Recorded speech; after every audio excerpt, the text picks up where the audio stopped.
വിശുദ്ധ Don Bosco എന്ന പേരിലാണ് കൂടുതലായും അറിയപ്പെടുന്നത്. 1815 ഓഗസ്റ്റ് 16 ഇറ്റലിയിലെ ഒരു വലിയ വ്യവസായ കേന്ദ്രമായ ടൂറിനിൽ ഒരു ദരിദ്ര കുടുംബത്തിൽ നിന്ന് ലോകപ്രസിദ്ധനായ ഡോൺ ബോസ്കോ ഭൂജാതനായത്. പിതാവ് ഫ്രാൻസിസ് ബോസ്കോ ജോണിന് 2 വയസ്സുള്ളപ്പോൾ മരിച്ചു.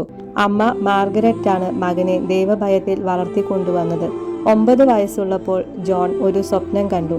തൻ്റെ ചുറ്റും നിരവധി കുട്ടികൾ നിൽക്കുന്നതും അവരെ നന്മ തിന്മ പഠിപ്പിക്കാൻ ഒരു ദിവ്യപുരുഷൻ ആവശ്യപ്പെടുന്നതും സൗന്ദര്യവതിയായ ഒരു വനിത എല്ലാം സൂക്ഷിച്ചു നോക്കിക്കൊണ്ടിരിക്കുന്നതും ഈ കാഴ്ച ജോൺ അമ്മയോട് വിവരിച്ചു പറഞ്ഞു. മകൻ ഒരു വൈദികനാകുമെന്നായിരുന്നു അമ്മയുടെ നിഗമനം.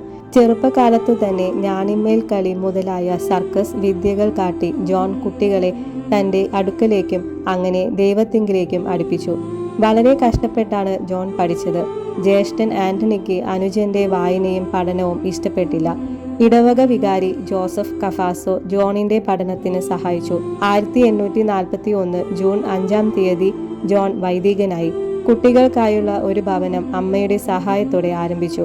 2 മാസത്തിനകം 80-ൽ പരം കുട്ടികൾ ഡോൺ ബോസ്കോയുടെ ബാലനഗരത്തിൽ താമസമായി. തെരുവിലെ കുട്ടികളെ മര്യാദക്കാരാക്കാൻ അദ്ദേഹത്തിന് കഴിഞ്ഞു. 1854 ജനുവരി 26 ഫാദർ ജോൺ സലേഷ്യൻ സഭ സ്ഥാപിച്ചു. 21 കൊല്ലം കഴിഞ്ഞ് സ്ത്രീകൾക്കായുള്ള ഒരു സഭയും അദ്ദേഹം തുടങ്ങി. ഡോൺ ബോസ്കോ മരിക്കുമ്പോൾ 768 അംഗങ്ങളാണ് ഉണ്ടായിരുന്നത്.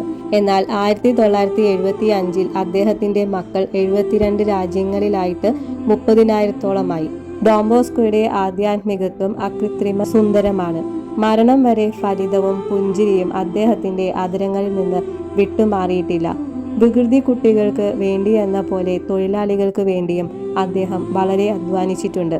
കാൾ മാർക്കസ് ദാസ് കാപിറ്റൽ എഴുതിക്കൊണ്ടിരുന്ന അതേ കാലത്ത് തൊഴിൽ രഹിതർക്ക് തൊഴിലുണ്ടാക്കാനും പ്രതിവർഷം 15 ദിവസം ശമ്പളത്തോടു കൂടിയുള്ള അവധി നൽകാൻ മുതലാളികളെ നിർബന്ധിക്കുന്ന നിയമങ്ങൾ ഉണ്ടാക്കാനും അദ്ദേഹം പരിശ്രമിക്കുകയുണ്ടായി. കത്തോലിക്ക ലൈബ്രറി എന്ന പേരിൽ ഒരു പത്രം വിശുദ്ധൻ പ്രസിദ്ധീകരിച്ചിരുന്നു.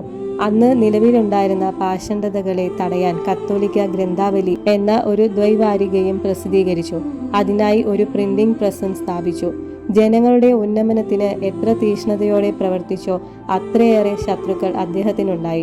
വധശ്രമത്തിൽ നിന്ന് പലതവണ അദ്ദേഹം അത്ഭുതകരമായി രക്ഷപ്പെട്ടിട്ടുണ്ട്.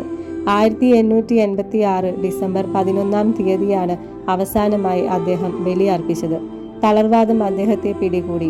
1888 ജനുവരി 31 രാവിലെ 4:45 72 വയസ്സിൽ ഡോൺ ബോസ്കോ നിര്യാതനായി.